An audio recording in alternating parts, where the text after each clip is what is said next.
Existe um conceito filosófico muito fascinante que ajuda a gente a entender um tipo bem específico de inquietação humana.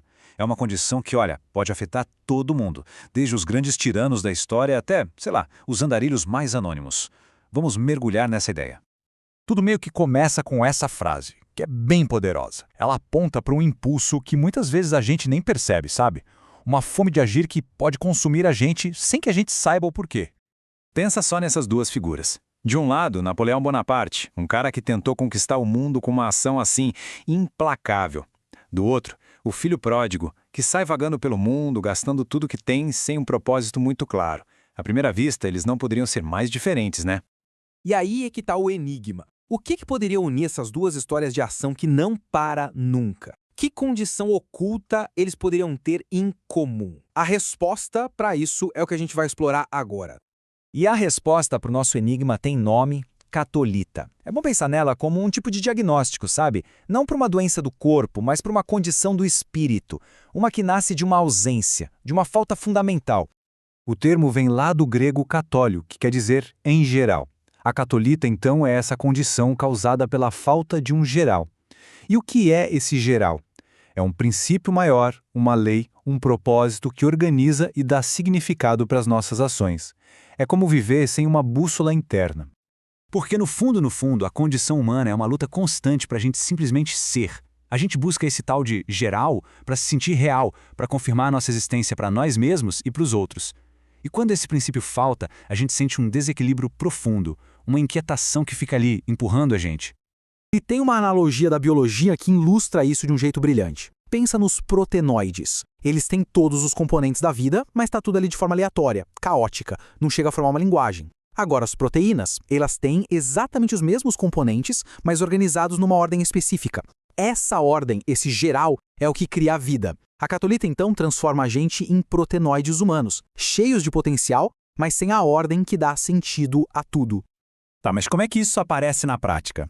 Bom, o primeiro tipo é aquele em que a pessoa sofre da condição, mas não faz a menor ideia disso. É a doença da ação pela ação. Os sintomas são bem claros, na verdade. Tem uma sedução pela ação pura, sabe? Viajar, construir, destruir, não importa muito o que, contanto que se esteja em movimento.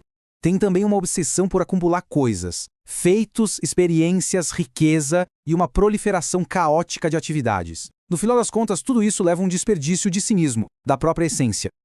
A lógica escondida de quem tem esse tipo de catolita é mais ou menos essa. A pessoa confunde a acumulação com o ato de ser. Ela acredita que a quantidade de ações e de coisas que possui é o que prova a sua existência, sem perceber que aquilo pode ser só um monte de protenoides que nunca viraram uma proteína com significado de verdade. Napoleão é o exemplo histórico perfeito disso. Ele foi um verdadeiro turbilhão de ação, um protenoide da história. Suas campanhas militares, suas reformas, tudo foi uma acumulação gigantesca de feitos. Mas, segundo essa análise, faltava um geral consistente, um princípio maior que desse sentido a tudo aquilo. A ordem que ele tentou impor nas memórias dele já no fim da vida chegou tarde demais. Já o filho pródigo mostra como essa mesma condição aparece numa pessoa comum. Primeiro, ele rejeita a ordem da família, o geral que ele recebeu, aí se joga no mundo, movido não por um objetivo, mas pela infidelidade a todos os objetivos. Ele desperdiça o próprio ser. E, no fim, quando a crise aperta, ele não encontra um novo geral que tenha criado para si. Ele volta para o único que conhecia, o de casa. Mas aí tem uma segunda forma dessa condição.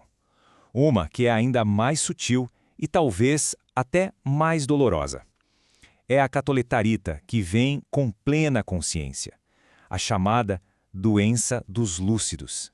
Aqui, a pessoa sabe que tem algo faltando. Ela sente a ausência de um propósito, de um significado maior, e sente isso de forma bem aguda, bem dolorosa.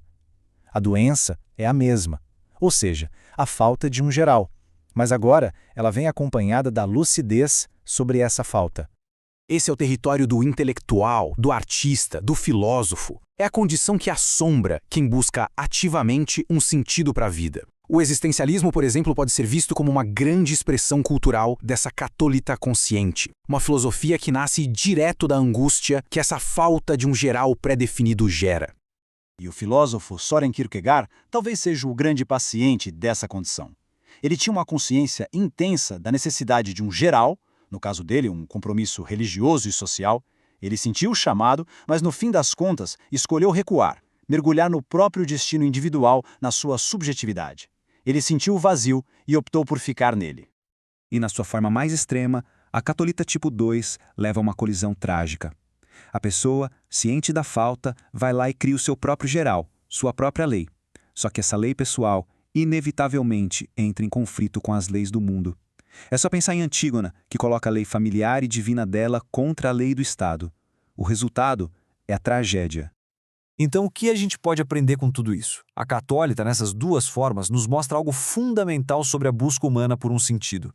Resumindo a ópera, o tipo 1 vive na ignorância, que se manifesta como hiperatividade e tem como paradigma o conquistador ou o andarilho. Já o tipo 2 vive na lucidez, que se manifesta como angústia e tem como paradigma o filósofo existencialista ou o herói trágico. São, no fim, duas faces da mesma moeda. A falta de um propósito que dê ordem à vida. No final das contas, a catolita ilumina uma tensão que é central na nossa existência. A gente não quer apenas qualquer propósito. A gente quer um que seja específico para nós, um geral que seja ao mesmo tempo universal e profundamente pessoal. E é nessa busca, muitas vezes sem sucesso, que moram a tragédia e a inquietação. Isso tudo nos leva a uma última pergunta, quase uma provocação. Se a gente parar para olhar para a nossa cultura hoje, com essa obsessão por produtividade, por consumo, pela novidade constante, será que não estamos descrevendo, no fundo, os sintomas da catolita tipo 1, só que em escala social? Fica aí a pergunta para a gente refletir.